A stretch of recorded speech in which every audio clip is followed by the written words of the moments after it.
हमारे और आसमान के सितारों के बीच एक पतली सी परत है जिसे हम एटमॉस्फेयर या वातावरण कहते हैं। जो कुछ भी वहां ऊपर होता है उसका असर नीचे रहने वालों पर पड़ता है। बाहरी परत में सूरज से निकले हुए जर्रे धरती की गैसों से टकराते हैं।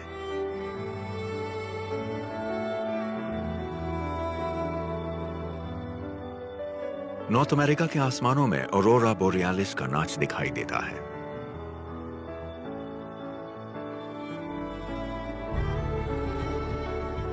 सूरज से आई ये रोशनी चाहे जितनी हसीन लगे, नीचे रहने वालों के लिए उसके पास कोई गर्माहट नहीं है। यह चमकता नियॉन साइन सर्दी का ऐलान करता है। अमेरिका के ज्यादातर उत्तरी इलाके बर्फ से ढके होते हैं। इस ठंड को बांध कर रखता है एक बहुत बड़ा ठंडी हवा का गोला जो आर्कटिक के चारों तरफ घूमता रहता है। इसे पोलर वोर्टेक्स कहते हैं। यह हमेशा घड़ी की उल्टी दिशा में घूमता है और नॉर्थ पोल को ऐसी ठंडक में कैद कर देता है, बिल्कुल एक फ्रीजर के दरवाजे की तरह। तट पर समंदर की सतह जमकर पहले छोटे छोटे बर्फीले टुकड़ों में बदलती है, फिर तैरती हुई चादरों में। आखिर में पूरा आर्कटिक ओशन जम जाता है, जिससे अमेरिका के उत्तरी तट पर 1.4 करोड़ स्क्वायर किलोमीटर से ज्यादा ठोस बर्फ जमा हो जाती है। ये स्थितियां चाहे जितनी अप्रिय लगे, कुछ जानवरों के लिए यही वो मौसम है जिसका वो इंतजार कर रहे होते हैं। आधा टन से ज्यादा वजन वाला एक नर पोलर बेयर जमी हुई समंदर की सतह पर निकलता है शिकार की तलाश में।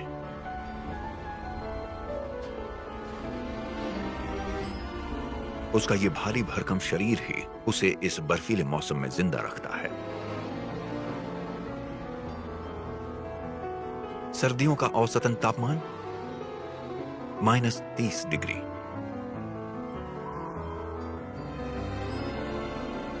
पोलर बेयर सिर्फ ठंड को झेलने के लिए ही नहीं बना, वो ठंड पर ही निर्भर करता है। वो एक खोज पर है जो हफ्तों तक चल सकती है। तेज हवा में शिकार की खुशबू 10 किलोमीटर दूर से भी आ जाती है।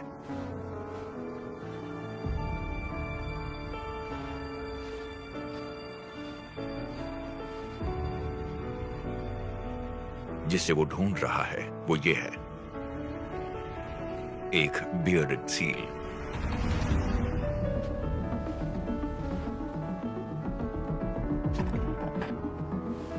लेकिन उसके पैरों के नीचे अब बर्फ नहीं बची। अब उसे कोई नया तरीका आजमाना होगा। पोलर बेयर अच्छे तैराक होते हैं, लेकिन उसे हवा की दिशा में रहना पड़ेगा, बर्फ की निचली परत से चिपककर। उसे चुपचाप इतने करीब पहुंचना होगा कि हमला किया जा सके।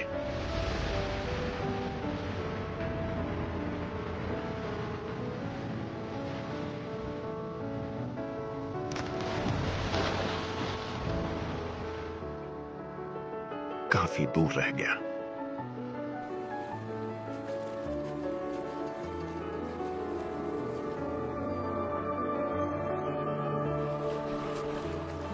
इस साल उसके पास शिकार करने के लिए बर्फ वाली जगह कम है। आर्कटिक पूरी दुनिया के मुकाबले 4 गुना ज्यादा तेजी से गर्म हो रहा है। पोलर बेयर की सफेद दुनिया का जो भविष्य है वो बहुत हद तक पोलर वोर्टेक्स पर टिका हुआ है।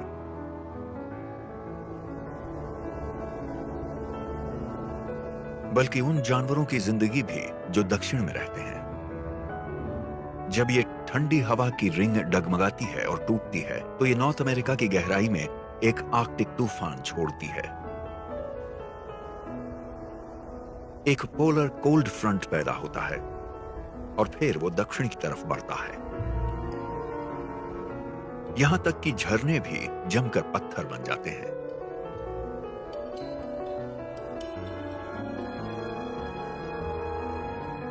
तापमान में आई गिरावट एक मादा बॉल्ड ईगल को 1000 किलोमीटर से ज्यादा का सफर करने पर मजबूर करती है। वो सर्दियों के मौसम को सही सलामत पार करने का एक अनोखा तरीका ढूंढ रही है।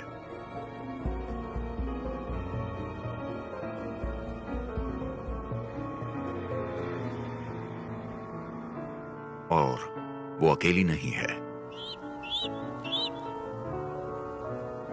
उस जैसे बहुत से परिंदों के लिए ये आखिरी मौकों में से एक है।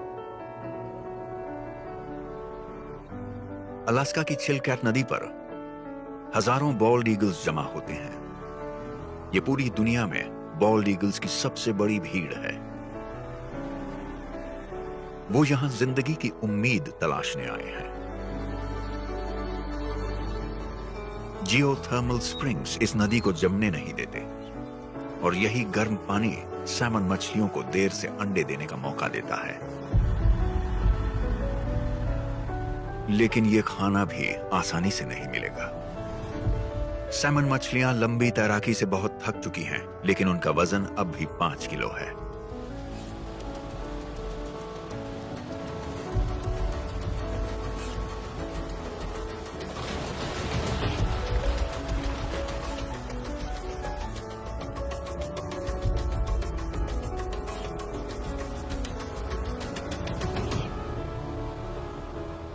उन्हें जमीन तक ले आना सिर्फ आधा काम है। अब इसे चोरों से भी बचाना होगा।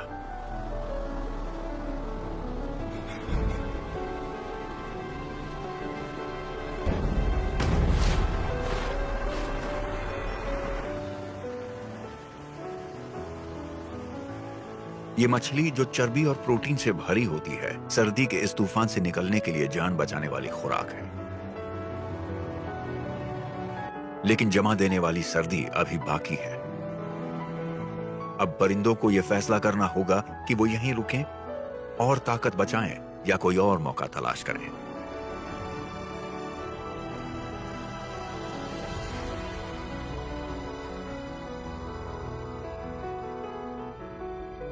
नॉर्थ अमेरिका के नक्शे पर एक ऐसी चीज है जो यहां के मौसम को सबसे ज्यादा बदलती है।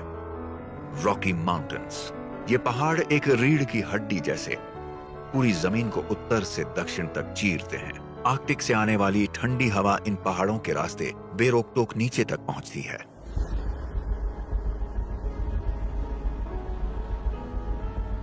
रॉकीज के बीचों बीच ये ठंडी हवा टकराती है पश्चिम से आती एक और ताकत से, पैसिफिक ओशन से उठती नम हवा,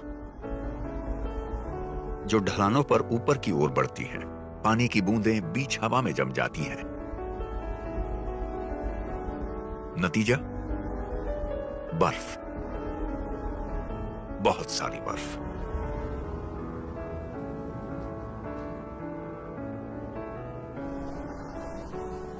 पश्चिमी हवा इसे बहुत अंदर तक ले जाती है।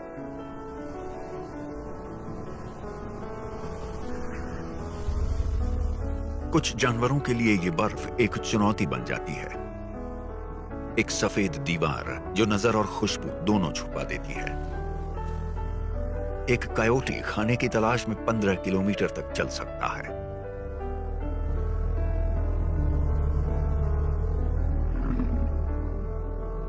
लेकिन बाइसन ज्यादा दूर नहीं जा सकते। उनके लिए बर्फीले तूफान का मतलब होता है रुक जाना और इस सर्दी को झेल जाना। पोलर बेयर की तरह वो भी अपने भारी शरीर पर भरोसा करते हैं ताकि गर्मी बनी रहे। उनकी खाल इतनी ज्यादा इंसुलेशन देती है कि उनकी पीठ पर पड़ी बर्फ नहीं पिघलती।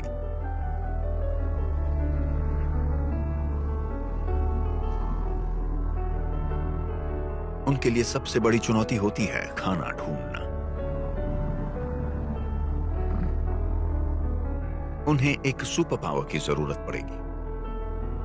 उनकी गर्दन और कंधों की बड़ी मांसपेशियां उन्हें बर्फ में रास्ता बनाने में मदद करती हैं। नीचे कहीं वो घास है जो उन्हें जिंदा रखने वाली है।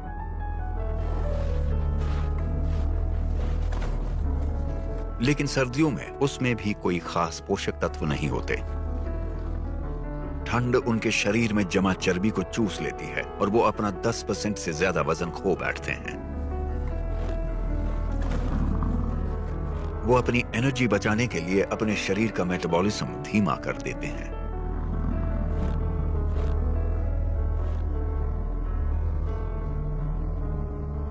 लेकिन अगर बर्फबारी ऐसे ही चलती रही तो ये भी शायद काफी ना हो।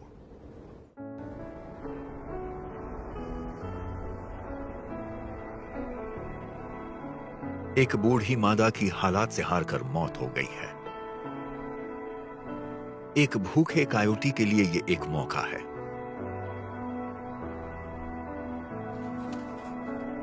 एक बाइसन की लाश इसे हफ्तों तक के लिए काफी हो सकती है, लेकिन इसका खाना एक हैरान कर देने वाले वाकये से रुक जाता है। झुंड लौट आता है और मरे हुए बाइसन के पास इकट्ठा हो जाता है। इसे बाइसन फ्यूनरल कहा जाता है, जिसमें यह झुंड शिकारी जानवरों से लाश की हिफाजत करता है। झुंड में रहने वाले जानवरों के लिए हर एक मौत का पूरे ग्रुप के सर्वाइवल पर असर पड़ता है।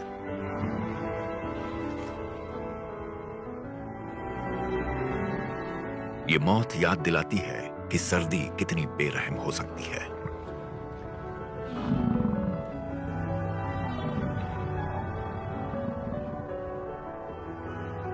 कायोटी के लिए यह दावत अब रुक चुकी है, उसे इंतजार करना होगा।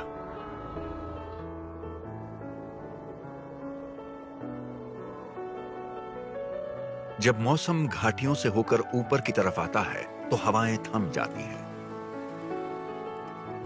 बर्फ जमा होती जाती है। सर्दियों के आखिर तक ये कई मीटर गहरी हो जाती है। एक छोटे बॉबकैट के लिए यह सफर मुश्किल हो जाता है।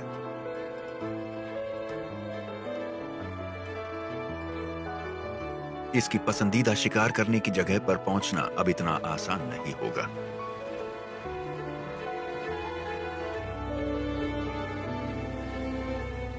अगर ये सूखा रह सका तो अपने जिस्म की गर्मी बचा पाएगा।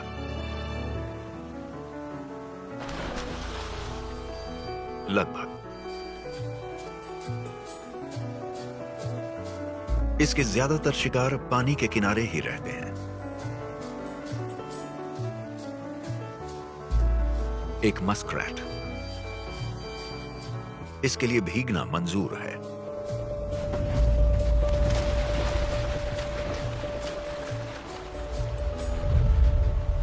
ये एक जमा देने वाली डुबकी है, लेकिन इसने सर्दी के लिए पहले से तैयारी कर ली थी, चर्बी जमा कर और अपने बाल बढ़ाकर। बॉबकैट्स अपना मेटाबॉलिक रेट भी बढ़ा लेते हैं ताकि सर्दी में गर्म रह सकें। तो इसे अब ज्यादा खाना होगा और अक्सर खाना होगा। मैलार्ड बतखें, यहां सूखे रहने का कोई ऑप्शन नहीं है।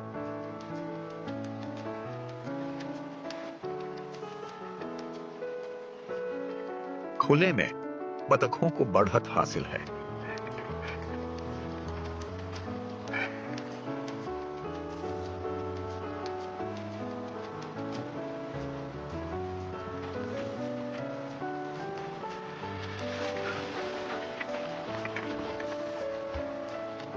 हर बार जब ये भीगता है, बॉबकैट का जिस्म और गर्मी खोता है और इसकी भूख और बढ़ती है।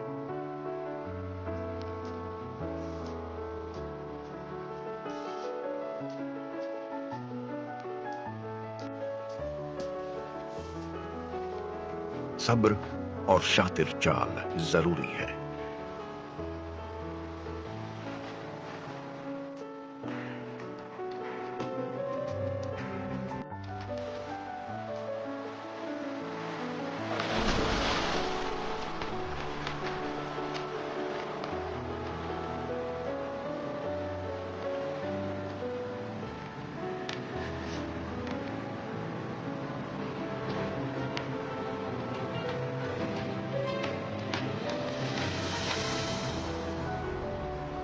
यह शिकार बड़ी मुश्किल से हासिल हुआ है। मगर ये सिर्फ बर्फीले पानी में खोई हुई एनर्जी की भरपाई करेगा।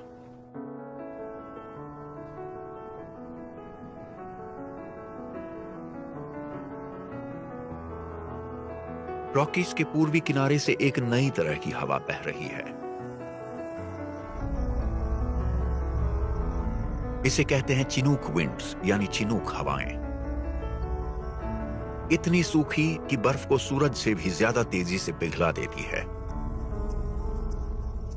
चिनूक हवाएं एक स्टेज तैयार करती है मैदानों के सबसे रंगीन कलाकारों में से एक के लिए। एक नर सेज ग्राउस ये बर्फ के हटने का इंतजार कर रहा था। अब आखिरकार अपनी नुमाइश का अभ्यास करने के लिए उसे एक खुला मैदान मिल गया है। और लो, सामने आ रही है इसका निशाना, एक मादा।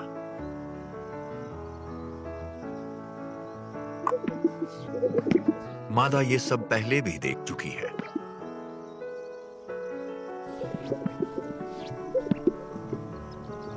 और ये बहुत नखरेबाज जज है।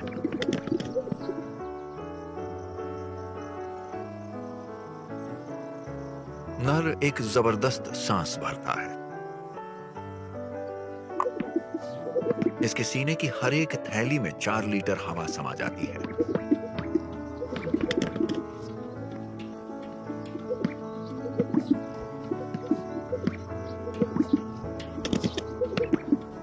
सुबहें सर्द होती है, लेकिन जल्दी शो शुरू करने की एक वजह है। ठंडी हवा आवाज को दूर तक ले जाती है। इसकी धमाके जैसी आवाज 1 किलोमीटर दूर तक सुनी जा सकती है। लेकिन सिर्फ मादा ही नहीं है जो ध्यान दे रही है। एक प्रतिद्वंदी नर भी है जो अपना हुनर दिखाने का मौका चाहता है। ये घुसपैठिए के पास जाकर बगल में खड़ा होता है। अपने प्रतिद्वंदी की कद काठी को परखने का यह सबसे अच्छा तरीका है। अब इसको अपनी ताकत दिखानी होगी।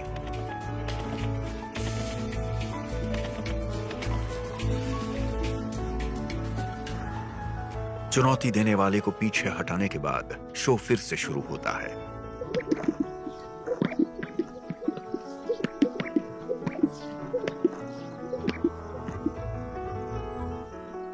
मादा एक आखिरी नजर डालती है।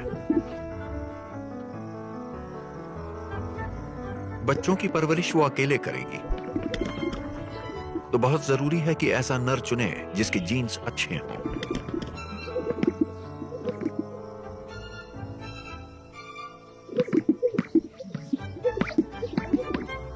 जाहिर है इसकी तलाश अब भी जारी है।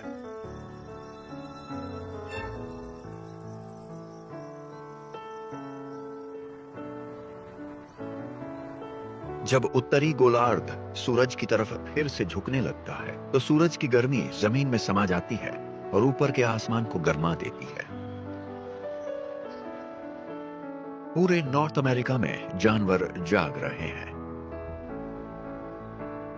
लाखों करोड़ों मोनार्क तितलियां।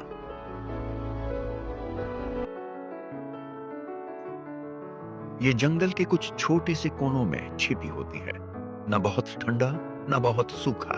यही माइक्रो क्लाइमेट इनके लिए सर्दी से बचने के लिए सबसे मुनासिब होता है। ये एनर्जी बचाने के लिए एक दूसरे से चिपक जाती हैं। 20-20 तितलियां एक के ऊपर एक, और हर एक अपनी पास वाली तितली को छोटे हुक वाले पंजों से पकड़ती है। बसंत की पहली धूप पेड़ों की छत में से गुजरती है। जैसे ही इनके पर सिर्फ 1 डिग्री सेल्सियस गर्म होते हैं, ये पूरी आबादी को जगाने के लिए काफी होता है।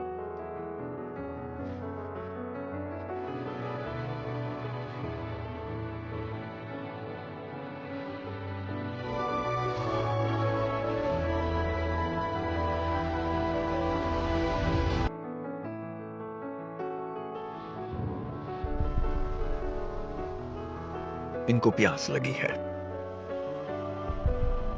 और बसंत का तापमान नस्ल बढ़ाने की चाहत को जगा देता है। वंश आगे बढ़ाने की एक आखिरी कोशिश, इससे पहले कि ये मर जाएं। नर तितलियां अपनी जिंदगी का सफर इसी जंगल की जमीन पर खत्म करेंगी, लेकिन मादाओं के पास अब भी एक अहम मकसद है। बसंत की धूप इनके इर्द गिर्द की जमीन को गरमा रही है। अब वक्त है कि दक्षिण के मौसम का सिस्टम अपना दमखम दिखाए। और ये एक दावतनामा है उन मादाओं के लिए जो उड़ने के लिए तैयार हैं। मेक्सिको की खाड़ी से आने वाली गर्म हवाएं अब उत्तर की तरफ बह रही हैं। ये हवाएं तितलियों को साथ ले जाती हैं और उनके साथ बारिशें भी आती हैं, जो बसंती फूलों के धमाके की वजह बन जाती हैं।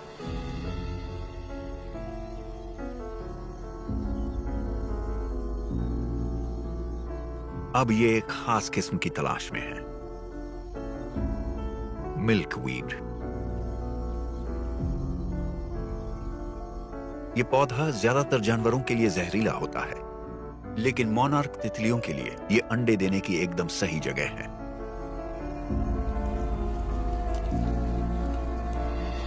लेकिन मोनार्क तितलियों के लिए ये अंडे देने की एकदम सही जगह है।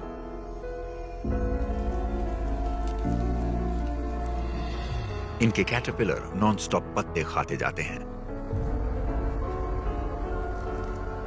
पौधे के जहर को अपने अंदर समाते हुए ये चमकीली धारियों वाले बन जाते हैं, जो शिकारी जानवरों के लिए एक केमिकल वार्निंग है।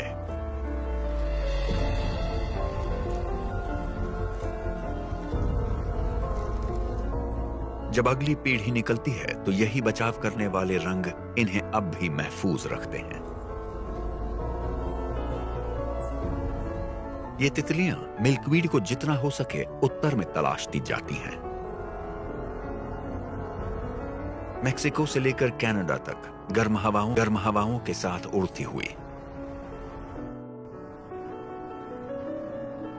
रॉकीज के पूरब में नॉर्थ अमेरिका का विशाल अंदरूनी इलाका ज्यादातर समतल है।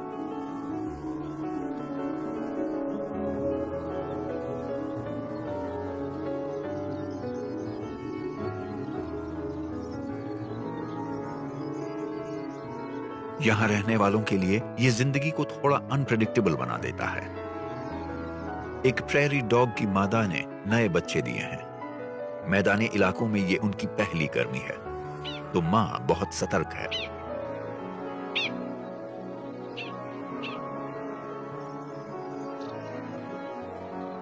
यहां बस एक ही पनाहगाह है, जमीन के नीचे।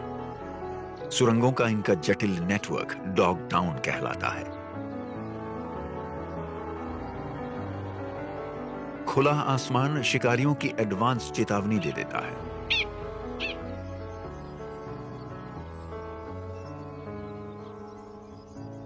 मां उछलकर चिल्लाती है ताकि चौकसी पर लगी दूसरी डॉग्स के साथ संपर्क बना रहे। उसके बच्चे मदद करने को बेताब हैं।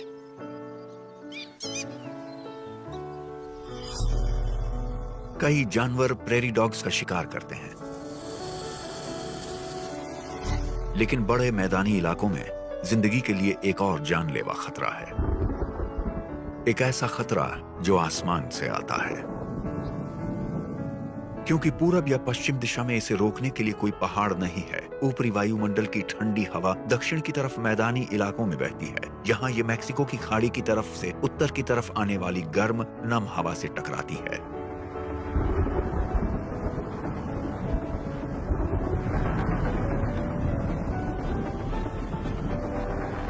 इस टकराव से जो मौसम बनता है वो बेहद डरावना होता है। एक सुपर सेल तूफान।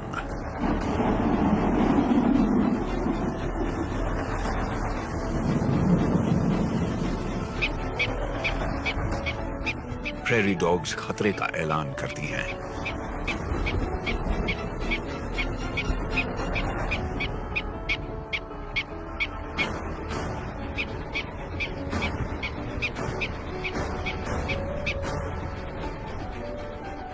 बरोइंग आउल्स छोड़े हुए प्रेरी डॉग के बिलों में पनाह लेते हैं। ऊपर घूमता हुआ ये तूफान 20 किलोमीटर तक फैला होता है।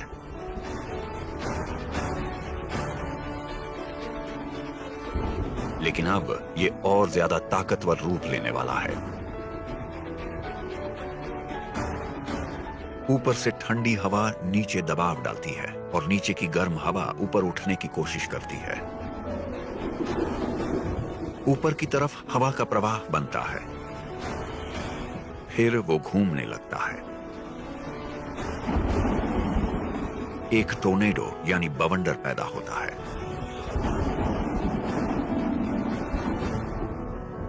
ग्रेट प्लेन्स पर पूरी दुनिया के मुकाबले ज्यादा खतरनाक टोर्नेडो आते हैं। प्रेरी डॉग्स और आउल्स के लिए बचने का मतलब है 6 फीट नीचे रहना।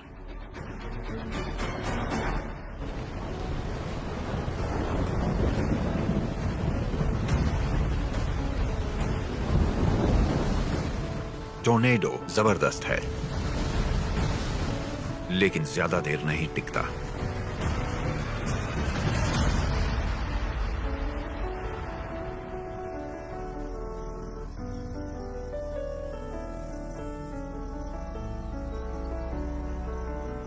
उसके बच्चे महफूज हैं। टोर्नेडो सीजन के आखिर तक सबकी निगाहें आसमान पर होती हैं। रॉकीज गर्मी के तूफानों के लिए मैदानों पर मुनासिब हालात बनाते हैं, लेकिन यह पर्वत श्रृंखला किसी किले की दीवार जैसा काम भी करती है, जो मौसम को और पश्चिम में बढ़ने से रोकती है। दूसरी तरफ एक बिल्कुल अलग दुनिया है।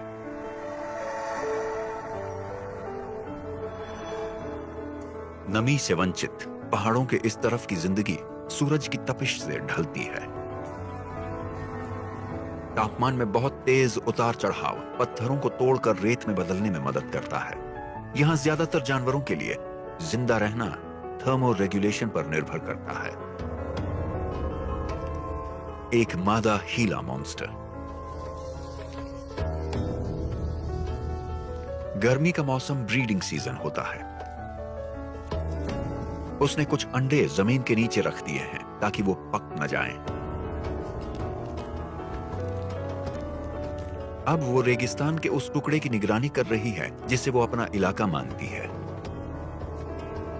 पारा 40 डिग्री से ऊपर जा रहा है।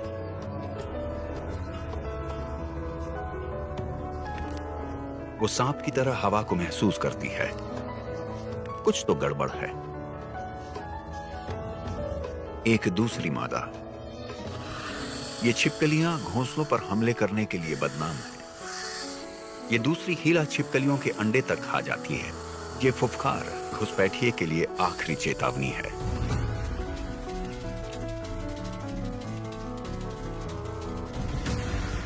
इलाके की मालिक अपने बच्चों की जान के लिए लड़ रही है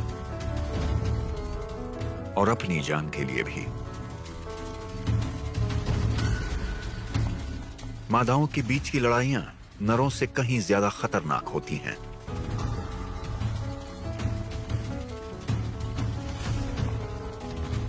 हीला मॉन्स्टर्स के पास जहरीला दंश होता है, लेकिन अपनी ही प्रजाति के जहर से ये महफूज रहती हैं।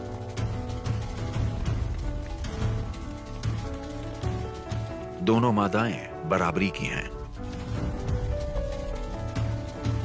दोनों के जबड़े ताकतवर हैं और चमड़ी मोटी।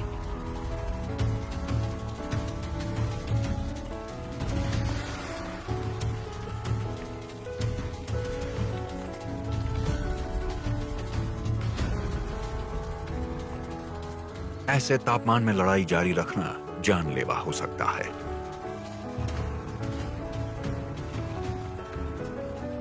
अगर इनके जिस्म का तापमान 44 डिग्री तक पहुंच गया तो ये गर्मी से लकवे का शिकार हो जाएंगे।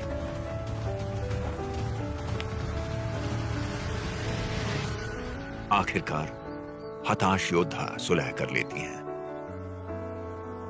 घुसपैठिए को इलाके से बाहर निकाला जाता है। घोंसला महफूज है। अब ठंडे होने का वक्त है। गर्मी के आखिरी दौर में सूरज ने जमीन में गर्मी भर दी है। नॉर्थ अमेरिका का गर्म इलाका हवा को खींचकर उत्तर में कनेडियन आर्कटिक तक ले जाता है। यहां सूरज दुश्मन नहीं है, बल्कि एक बहुत कम वक्त के लिए आने वाला मेहमान है। लगभग पूरे साल की सोलर एनर्जी सिर्फ 2 महीनों में समाई होती है।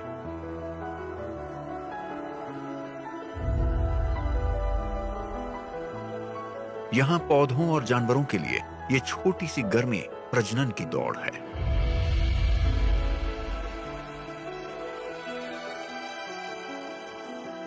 आर्कटिक पॉपीज पौधे इन लंबे दिनों में सूरज का पीछा करते हुए रुख बदलते हैं।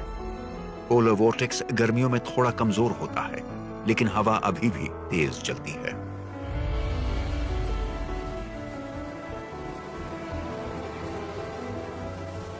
एक आर्कटिक भेड़िया हवा का इंतजार करता है ताकि कीड़े उड़ जाएं, फिर वो अपने बच्चों को बाहर बुलाता है।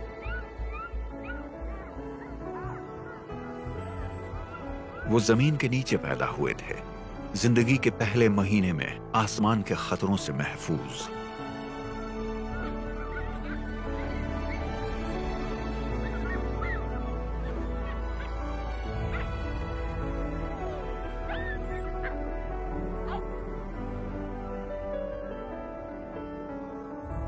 अब मां को ज्यादा खाने का इंतजाम करना होगा।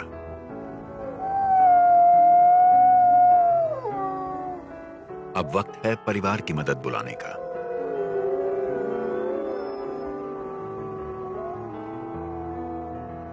क्योंकि यहां कोई जंगल नहीं जो आवाज को रोक सके, तो भेड़ियों की पुकार 15 किलोमीटर से ज्यादा दूर तक पहुंच सकती है।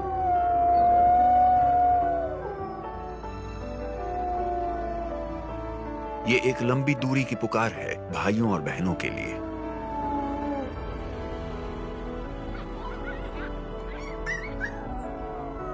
यहां जिंदा रहना एक दूसरे के सहारे ही मुमकिन है। जिन जानवरों का ये शिकार करते हैं वो बहुत ताकतवर होते हैं।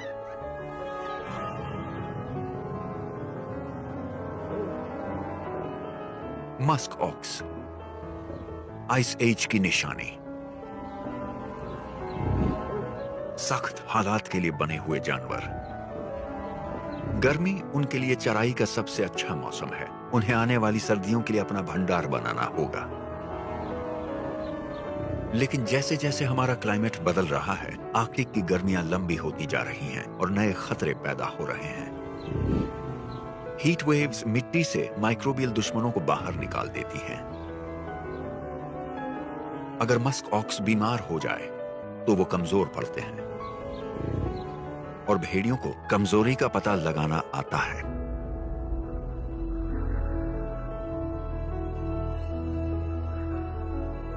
वो अपने शिकार तक पहुंचने के लिए हवा के रुख का इस्तेमाल करते हैं। अल्फा मादा आगे बढ़ती है, उसकी बहनें दोनों तरफ से घेरा बनाती हैं।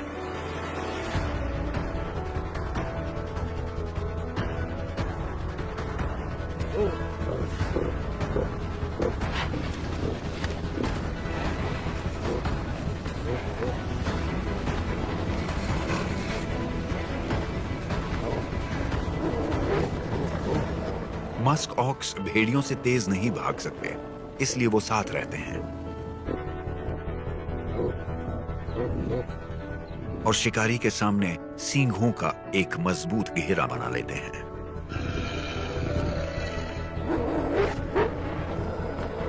भेड़िए किसी एक मस्क ऑक्स को उकसाते हैं ताकि वो झुंड से अलग हो जाए।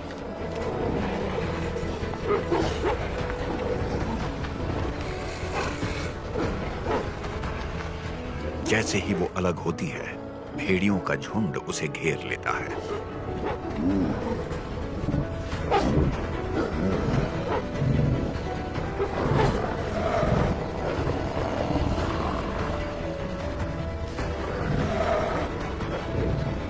और धीरे धीरे उसे थका देते हैं।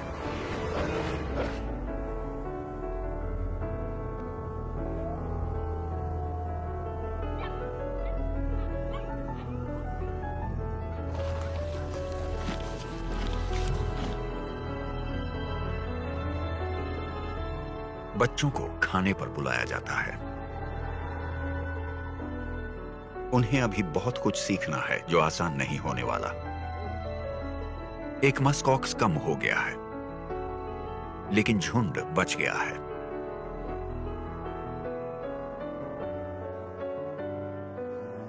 जल्द ही पोलर वोर्टेक्स फिर से ताकतवर होगा और इसकी सर्द हवा फिर उत्तर पर छा जाएगी। यहां हर जानवर को बदलते आसमान के साथ खुद को बदलना होगा।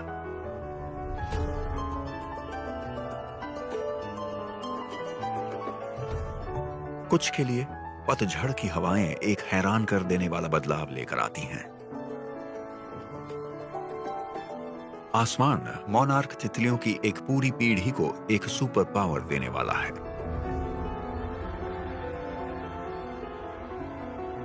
एक लंबी जिंदगी और इतनी ताकत कि वो एक जबरदस्त माइग्रेशन कर सकें।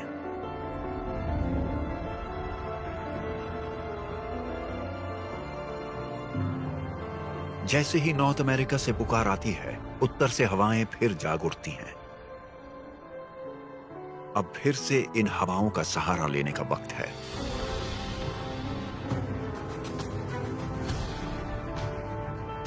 जो तितलियां ऊंचाई तक उड़ पाती हैं, वो उत्तर की तरफ चलने वाली हवाओं को पकड़ लेती हैं। आसमान के इस सुपर हाईवे पर तितलियां हर दिन 100 किलोमीटर से भी ज्यादा सफर कर सकती हैं।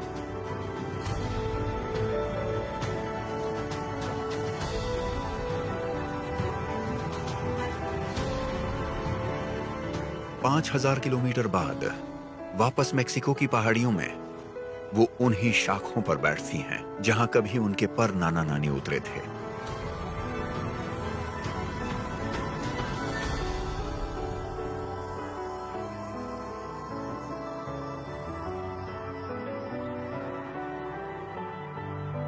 जैसे ही नॉर्थ अमेरिका धीरे धीरे सूरज से दूर झुकता है, आसमान ठंडा होने लगता है। पोलर वोर्टेक्स फिर से रफ्तार पकड़ता है और ठंडी हवाएं पूरे महाद्वीप में नीचे की तरफ उतरने लगती हैं। क्योंकि यहाँ पूरब पश्चिम दिशा में कोई बड़े पहाड़ नहीं हैं जो इनका रास्ता रोकें, पतझड़ की ये ठंडी हवा दक्षिण में ट्रॉपिक्स तक पहुंच जाती है। फ्लोरिडा के किनारों तक एक तेज झोंका पहुंचता है।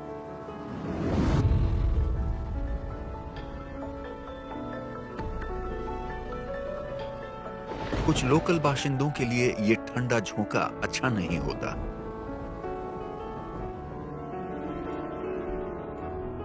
मैनाटीज, इनका जिस्म भले ही मोटा लगे, लेकिन उत्तर के समुद्री जानवरों की तरह इनके पास चर्बी की मोटी परत नहीं होती, बस एक पतली परत होती है। और इनका मेटाबॉलिज्म भी धीमा है, यानी ये कम गर्मी पैदा कर पाते हैं।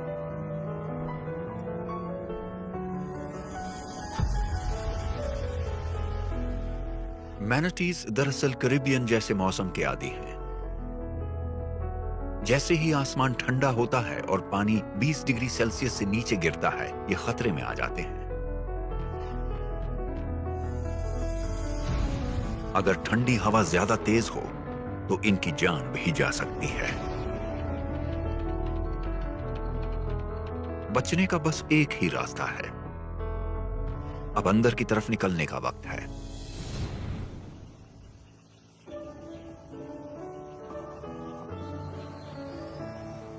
फ्लोरिडा की नहरों की भूल भुलैया में रास्ता ढूंढना तजुर्बे का काम है। ताजे पानी की नहरों का यह जाल बड़े वेटलैंड्स में फैला हुआ है। सबसे ज्यादा खतरा बच्चों को होता है। अगर माएं उन्हें गर्म पानी तक नहीं पहुंचा पाई तो वो बच नहीं पाएंगे।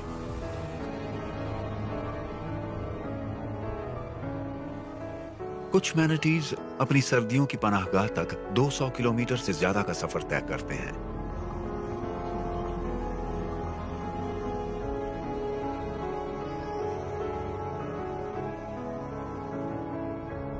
कुदरती झरने, जमीन के अंदर से निकलता हुआ पानी यहां हर मौसम में गर्म रहता है, करीब 22 डिग्री।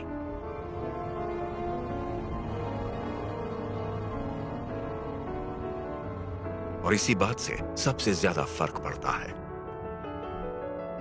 सिर्फ नॉर्थ अमेरिका में ही आर्कटिक मौसम इक्वेटर के इतने करीब पहुंच पाता है। यहां उत्तर और दक्षिण के मौसम में सीधा टकराव होता है। तापमान में बहुत ज्यादा उतार चढ़ाव हो सकता है, जिससे भयंकर तूफान और तेज हवाएं चल सकती हैं, जो सभी के जीवन के लिए चुनौती बन सकती हैं। लेकिन साथ ही उत्तरी अमेरिका के जंगली जीवों के लिए एक अनोखा अवसर भी प्रदान कर सकती हैं, जो रहते हैं वाइल्ड स्काईज के नीचे।